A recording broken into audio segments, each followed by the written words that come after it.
Welcome to Obscurus, your weekly dose of paranormal fiction. Every Wednesday, Obscurus features new short stories and serialized novels written by novelist, screenwriter, and voiceover artist Biswajit Banerjee. The realm of the paranormal stretches far beyond the usual horror story. So while you'll get to listen to lots of ghost stories on this podcast, there will also be many tales of lesser-known paranormal themes.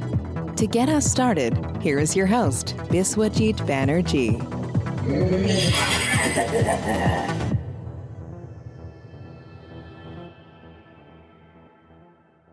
Hello and welcome to Obscurus.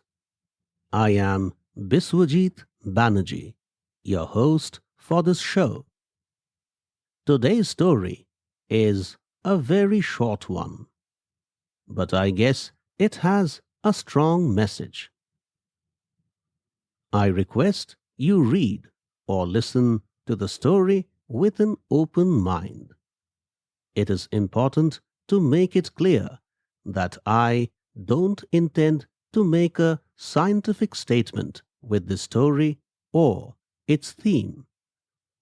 At the same time, I would not call the plot of the tale a wild flight of imagination. Strange things do happen. The perceivable universe is so full of mysteries. What to say of the unknown and unexplored dimensions of existence? That's the reason why thinking minds are on constant quests for knowledge and wisdom. Before I start the story, I urge all my esteemed readers and listeners to visit my website biswajitbanerjee.com for information on my creative endeavors. All Obscurus episodes and their transcripts are also available on this website. If you have been following this podcast, I am sure you know that I have another website entirely devoted to this podcast. Please visit obscurus.buzzsprout.com. Even on this website, you will find all the Obscurus episodes and their transcripts. In addition, you will also find the chapter markers for all episodes for easy navigation. And now, let's start the story. The medical reports of Rajiv's wife indicate a terminal disease. The doctor tells him the sad truth that his wife has at the most 6 months to live. Rajiv doesn't tell his wife Anwesha about the ailment. One day, Anwesha asks Rajiv to bring her a thick diary. But why? Let's find out.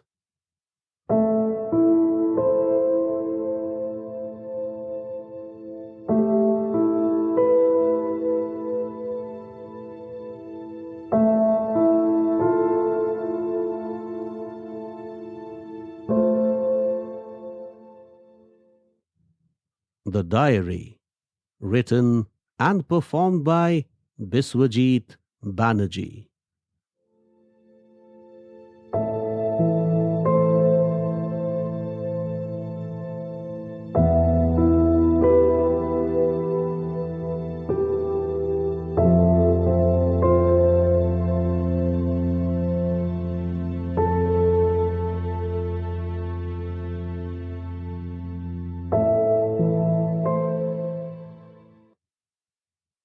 Rajiv stood still.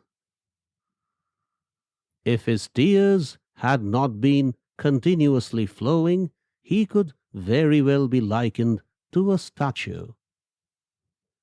You must get a hold of yourself, Mr. Sahani. If you behave like this, you will only be making it more difficult for your wife. Are you sure these reports are correct, doctor? His lips moved with difficulty. Maybe these reports are not hers. She looks fine. And you are telling me that she will be no more in 6 months' time? I have told you at least a dozen times that these are her reports and that her disease has reached a stage that is beyond the control of modern medicine. The symptoms of the ailment will manifest suddenly after about a couple of months. You are a great husband, Mr. Sahani. I am sure you will make her last days memorable. Just 6 months, doctor? Actually, Dr. Malti Subramaniam hesitated. a maximum of 6 months. As Rajiv slowly walked out of the room, he heard Dr. Subramaniam repeat her advice. Please stay calm, Mr. Sahni. You must try to make it easy for her. And don't tell her now if you don't want to. But at some point of time, you will have to tell her, I guess.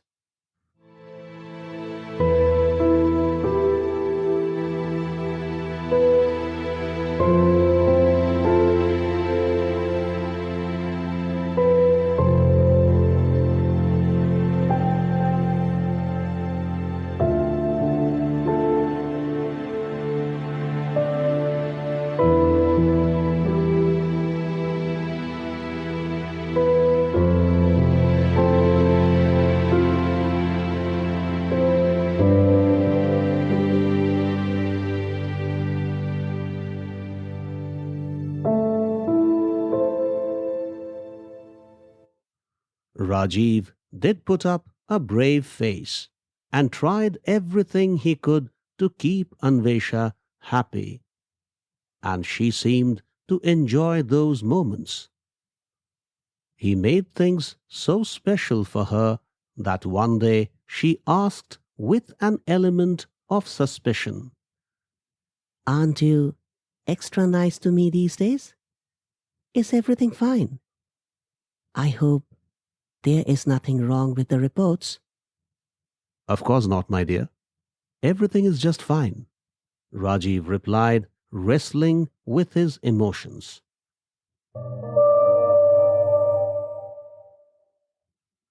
A couple of months passed. Just as the doctor predicted, Anvesha's health didn't show any signs of deterioration. Of course, the symptoms of the affliction could show up any time now. One of these days, she said to Rajiv, Can you bring me a thick diary today in the evening? Find the thickest one for me. What will you do with it? Rajiv asked. That's not for you to see. She smiled. That will be my private space. Rajiv obliged and got her a really thick diary. With sheer delight on her face, she said, Thank you. Later in the evening, Rajiv spotted her writing slowly in the diary.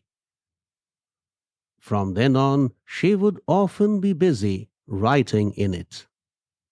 What Anvesha wrote was completely beyond his grasp. Did she have an idea about her health condition? Rajiv often wondered. Maybe she was writing messages for him that were meant to be read periodically after her death. It is not infrequent for dying persons to leave text, audio, or video messages for their loved ones. One is supposed to see the messages at appointed times after the person in question died. Years back, he had read in a magazine that a granddad had left 60 letters for his 10-year-old granddaughter, which were to be read sequentially, one on every birthday, till she was 70. Maybe Anwesha was doing something similar.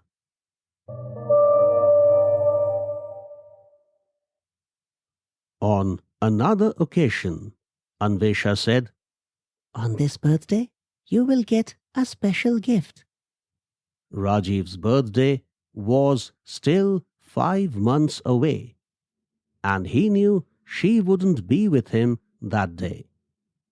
Her words, however, convinced him that by gift she meant the diary and that she was busy writing messages for him in it. Hours to days to months, time ticked by, but Anwesha's health didn't just show any shade of deterioration. Dr. Subramaniam, however, maintained that the end was near and that the signs would soon show up. So what if they were not already visible?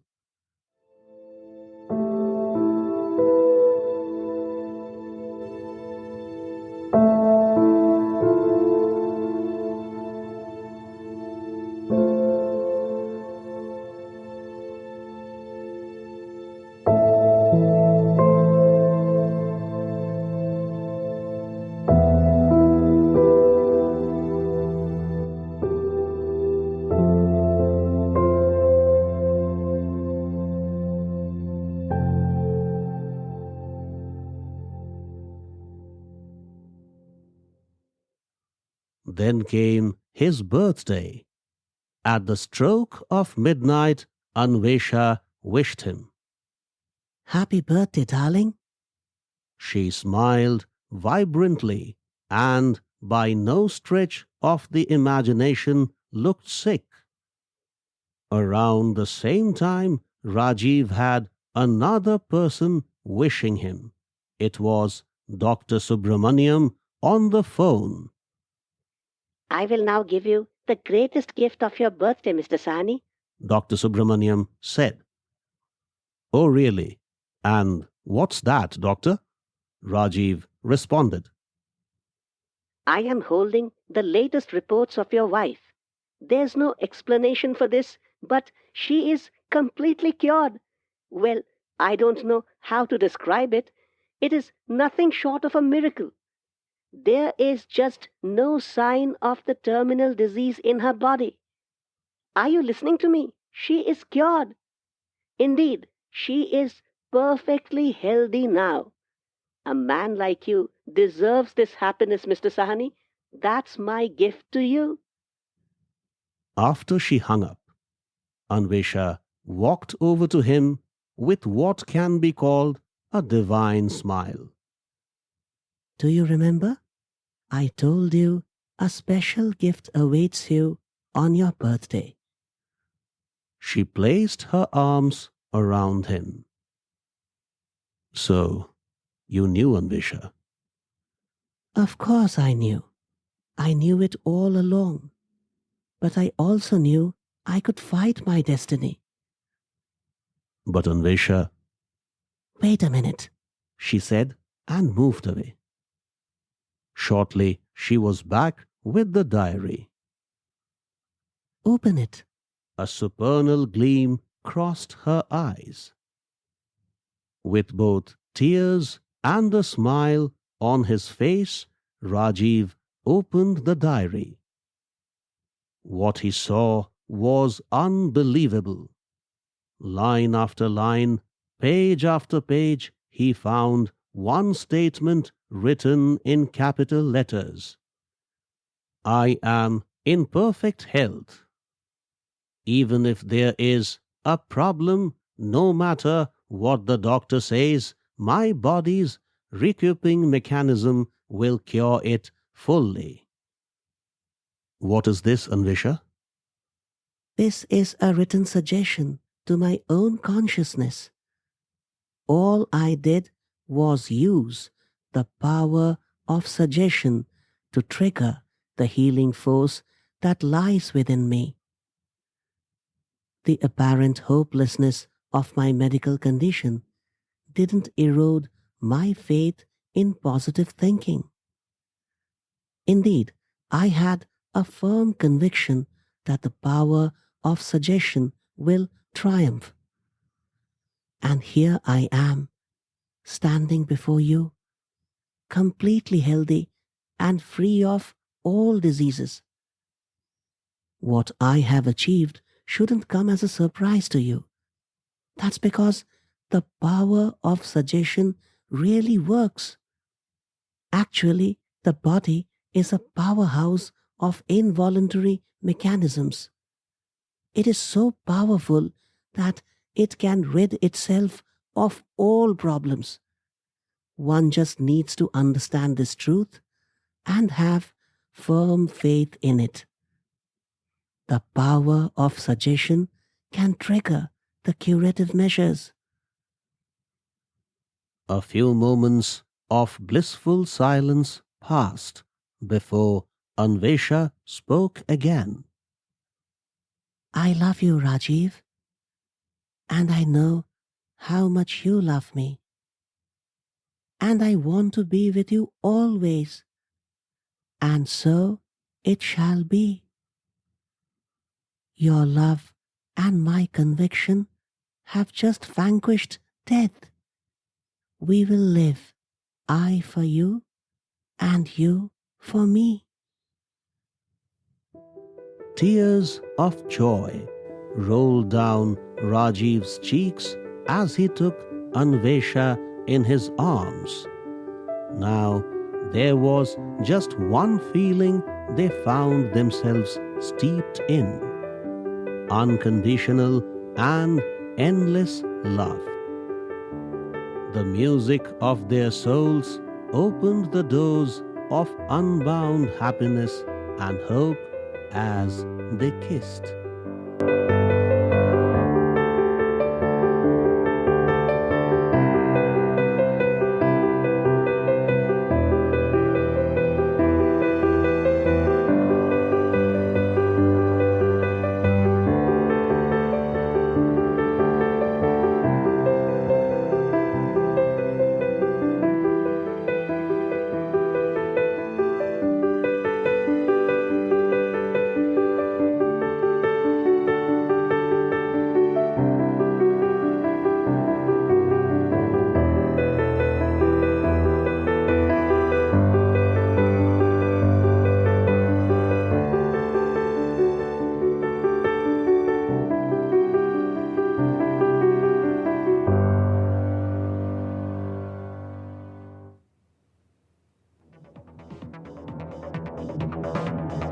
Thanks for listening to Obscurus. If you like what you heard, please subscribe and visit biswajitbanerjee.com for more information about Biswajit's books, movies, documentaries, and other creative pursuits. We shall see you next Wednesday with another episode of Obscurus. Till then, take care.